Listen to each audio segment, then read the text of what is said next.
அஸ்ஸலாமு அலைக்கும் வரஹ்மத்துல்லாஹி வபரகாத்து. சூரா அல்-பக்ரா குர்ஆனிய சிந்தனை தஃசீரிலிருந்து தொடர். பிரார்த்தனையின் அடுத்த பகுதி ஒரு தூதரின் வழிகாட்டல் அந்த சமூகத்திற்கு கிடைக்கப்பெற வேண்டும் என்றமைகிறது. இங்கு அவர்களுக்கு மத்தியில் என்பதும் முன்னைய வசனத்தில் சமூகம் என்பதும் இஸ்மாயில் அலைஹிஸ்ஸலாம் அவர்களின் பின்னணியில் உருவான அரபு சமூகத்தை குறிக்கிறது. இப்பிரார்த்தனை குறிக்கும் தூதரும் முஹம்மது ஸல்லல்லாஹு அலைஹி வஸல்லம் அவர்கள் ஆவார். இப்பிரார்த்தனையின் போது ஒரு நபியின் பணியும் விவரிக்கப்படுகிறது. ஒரு நபியின் முதலாவது பணி ஆயத்துக்களை எடுத்துச் சொல்வதாகும். இவ்வசனத்தில் ஆயத் என்ற சொல்லுக்கு இறை வசனங்கள் என்ற கருத்து கொடுக்கலாம். அதன் மூலம் அவற்றை எடுத்தோதி அவற்றினூடாக சொல்ல வரும் கருத்திற்கு ஆதாரம் சொல்லல் என்ற கருத்து பெறப்படுகிறது. ஆயத் என்ற சொல்லுக்கு அத்தாட்சியல் என்று இன்னொரு பொருளும் உள்ளது. அந்த நிலையில் பௌதீக உலக அத்தாட்சிகளை எடுத்துக்காட்டி நபி தனது கொள்கையை விளக்குவார் எனவும் கருத்து கொடுக்கலாம். நபியின் அடுத்த பணி வேதத்தை கற்றுக் கொடுத்தலாகும். நபி பிரபஞ்ச ஆதாரங்களை பயன்படுத்தி தனது கருத்துக்களை விளக்குகிறார். பின்னர் வேதத்தை கற்றுக் கொடுக்கிறார். இவ்விரண்டு அறிவுகளும் ஒன்றாக இணைந்து மனித அறிவை கட்டமைக்கின்றன.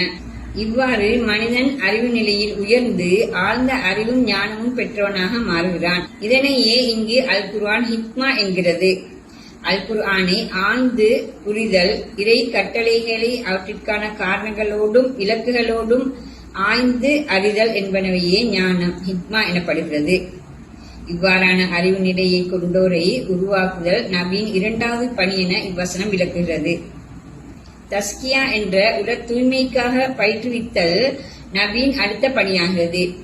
உள்ளத்தின் பலவீனங்கள், உடற்சிக்கல்கள், மனோ இச்சைகளின் வீரியம் என்பவற்றிலிருந்து தூய்மைப்படுத்துவதை இது குறிக்கிறது.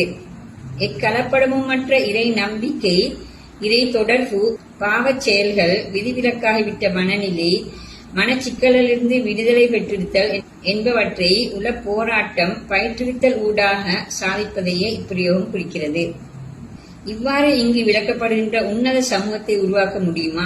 அப்படியோர் அறிவு நிலையும் உயர்ந்த உளப்பண்பும் கொண்டவர்களை உருவாக்குதல் சாத்தியமா என்ற இந்நிலையில் தோன்றத்தக்க எண்ணத்திற்கு பதில் சொல்லும் வகையில்தான் இறைவனை பார்த்து நீதான் யாவரையும் மிகைத்த சக்தி படைத்தவனும் நீண்ட ஞானவனும் உள்ளவனாவாய் என நபிகள் இருவரும் கூறுகிறார்கள். இறைவன் எதனையும் சாதிக்கும் சக்தி படைத்தவன். அவனது செயற்பாடு அறிவுஞானத்தை அடிப்படையாக கொண்டே காணப்படும். எனவே அந்த உயர்ந்த சமூகம் உருவாதல் சாத்தியமே என இரு நபிமார்களும் பிரார்த்தனையினூடாக உணர்த்துகிறார்கள்.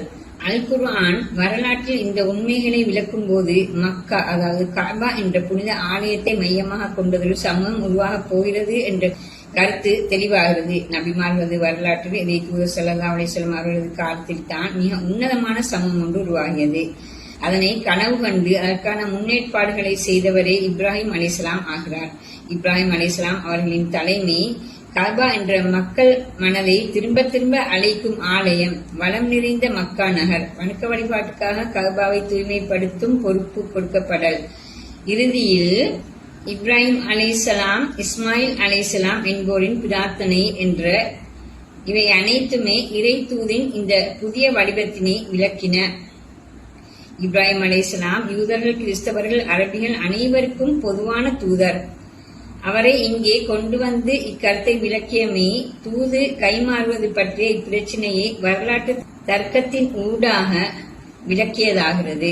நேர்மையாக நோக்கும் யாரும் இத்தர்க்கத்தை ஏற்றுக்கொள்வர். இந்த வகையில் இப்ராஹிம் அலைஹிஸ்ஸலாம் அவர்களது மார்க்கத்தை புறக்கணித்தல் என்பது தர்க்கமற்ற பெரும் மடமே என அடுத்து வரும் வசனங்கள் விளக்குகின்றன.